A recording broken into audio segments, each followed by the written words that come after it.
عشان الناس اللي في بعض. حضرتك احنا طلاب الدبلومات الفنيه، احنا متصلين هنا لينا 8 ايام من يوم الاثنين اللي فات. حضرتك قابلنا كل المسؤولين، رحنا عند كل المسؤولين اللي يخصوا المشكله واللي ما تخصوش. احنا المفروض لنا نسبه 10% وطالع قرار من مجلس الاعلى للجامعات بالنسبه دي. حضرتك هم هنا مش عايزين ينفذوها، اعطونا النسبه 1.7%. اما لقونا معتصمين ومصممين راحوا رفعوها خلاها 3% يعني بدل ما هي 1.7% خلوها 2% من اصل 10%.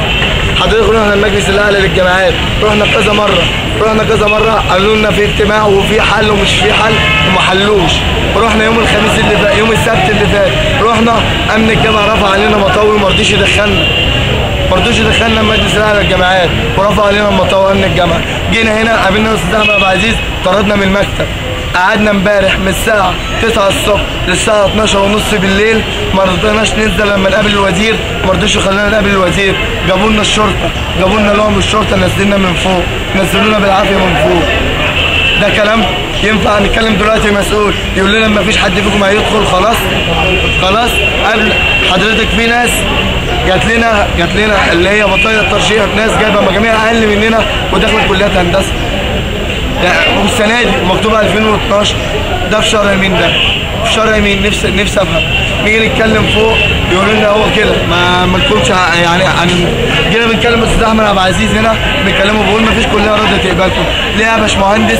بيقول عشان هتبوظوا نتيجه كليه هندسه. بنقول له ليه؟ بيقول عشان مش دارسين فيزياء ولا رياضه. ايه من امتى هم بيقولوا مش دارسين فيزياء ولا رياضه؟ في مننا ناس من ثانوي. من امتى؟ حضرتك انا دلوقتي مطالب ان هم يساوونا بالسنين اللي فاتت. السنين اللي فاتت كان لهم نسبه 5%، احنا ما بنطالبش يعني مش عايزين 10%، عايزين بالمية. معهد المطريه فن صناعي جايب 81%. مشكلتي ان جابوا لي الجامعه العماليه، والجامعه العماليه مصاريفها 3750 وانا مش معايا المبلغ ده، ومن حقي ان اخش كليه فنون تطبيقيه واخده من 80%.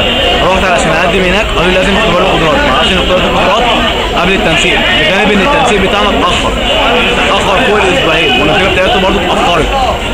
كل الكلام متاخر، راجع ان انا ما اعرفش ان اختبار القدرات. رحت عشان اقدم اختبار القدرات قالوا لي لا ده خلص. حضرتك بعت شكوى للوزير على التلغراف برقم 275 على 11. شكوى للوزير بالتلغراف برقم 275 على 11. جيت سالت عليها هنا قال لي الوزير بعت رئيس القطاع ورئيس القطاع مش فاضي في مكتب التنسيق. طب هتيجي امتى؟ قال لي هيجي يوم الخميس. المشكله ان انا يوم الاثنين الجاي يوم 1/10 رايح اسلم نفسي للقوات المسلحه. لو اتاخرت اخش الجيش وانا عايز اكمل، يعني انا كده مستقبلي من راحي عشان الاخ مش موجود. راح مكتب التنسيق، ليه انا مش فاهم؟ هيقول لي علشان شهادات المعادله. طب مش خلص هنا الاول بعد كده نشوف شهادات المعادله؟ احنا بقالنا 8 ايام شهادات المعادله من يوم السبت اللي فات. ولا هم عشان كلموا السفير ولا ابوهم لواء كلم السفير وهي ماشيه وسايط. هنفضل امتى لحد امتى ماشيين في وسايط؟ جيت هنا سالت عليها قال لي ان الشبكه بتاعتك اتسجلت ب 3999 شين على 23/9.